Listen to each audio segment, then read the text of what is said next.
we had Josh and Dallas kind of shift. I think it kind of threw them off a little bit. And I ran an inside post, just attacking leverage. And right when I crossed face, I knew I was going to get the ball, and that was going to be the game. Zach, you guys had to make a lot of adjustments on the fly in that game that you couldn't have possibly envisioned during the week. How did that go about? I should say it wasn't the first time that we had to make a ton of adjustments on the sideline. Guys are just battle tested right now at this point in the year. We're not going to flinch. Obviously, we've dealt with a ton of adversity this year, and we just got to find a way to win. And we're down 17-3 at halftime, and no one pointed the finger, no one panicked. Guys just said, hey, let's empty the tank in the second half and see what happens. And our defense played their butts off in the second half, and on offense we just made plays. And Carson did a heck of a job getting us in the right plays frequently.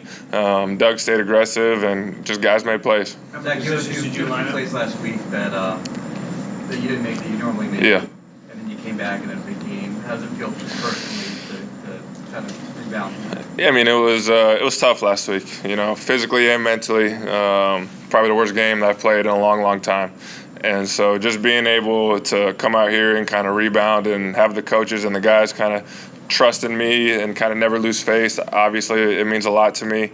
But it was kind of the message after the game that our best players, our leaders, we have to be playing our best at this point in the year. And a lot of guys took it hard last week. Obviously, the performance wasn't us, me in particular, but it definitely feels great to find a way to win and be a big part of it. And it was definitely fun out there. On the winning play, it looks like nobody went with you.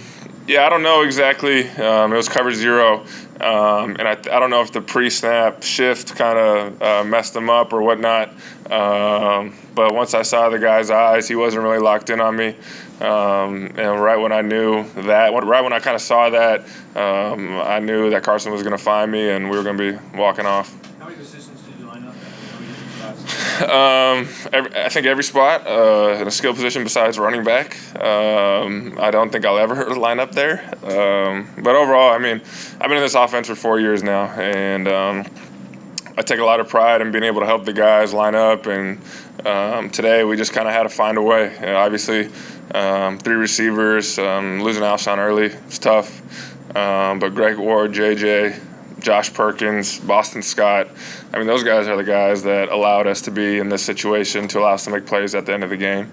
Those guys are freaking studs, and so proud of all of them. How challenging is it for Carson to kind of be out there dealing with all these moving parts and guys in new positions while still trying to manage the game? Yeah, I mean, it's not easy. Obviously, as a quarterback, chemistry and trust and timing is the number one thing. And guys are just playing their butts off. Obviously, he's putting trust in guys that he doesn't have a ton of reps with. And I think that speaks volumes about him being able to go out there, and it doesn't matter really who's out there, an NFC East opponent, down 17-3, and kind of play his best football in that second half probably all year. So extremely proud and happy for him. Obviously, as a team, we've been through a lot. And as a quarterback, you kind of deal a lot with that pressure. You probably get a little bit of too much blame when you lose and a little bit of too much praise when you win. And that's just the nature of the position. So really proud of him tonight, just the way he led us. As a follow-up to that, Zach, you're usually aware of the criticism that you face. One thing that's often said is the empty fourth-quarter drives. Yeah. What was different tonight? Because you haven't had a fourth-quarter drive like this in a while. Yeah, I mean, we just understood as a team that we just had to find a way. And I've always said it's never always on the quarterback. And we had to play better around him, and the running game was clicking, so it kind of took a lot of pressure off him. Those 5 guys up front, even when Big V went in the game, those guys were kind of controlling the line of scrimmage against a good defensive front. And we just had to find a way to make plays. When we're in third and manageable, we're going to be a good offense. In the last game, we were facing a lot of 3rd and 10 pluses. In the NFL, you're not going to be successful. You might follow Do you know what Carson like you do? Do you think there's personal gratification? He's happy that we won the football game. He doesn't really care how we win.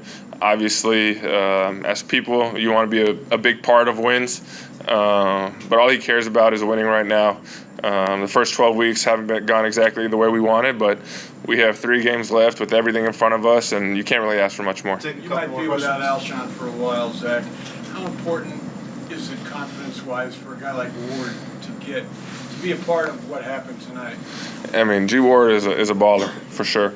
I've seen him the past 2 years, kind of just going against the defense each and every day, consistently getting better, consistently working his butt off to be a receiver. You know, it's a new position obviously for him, and the guy asks a ton of questions.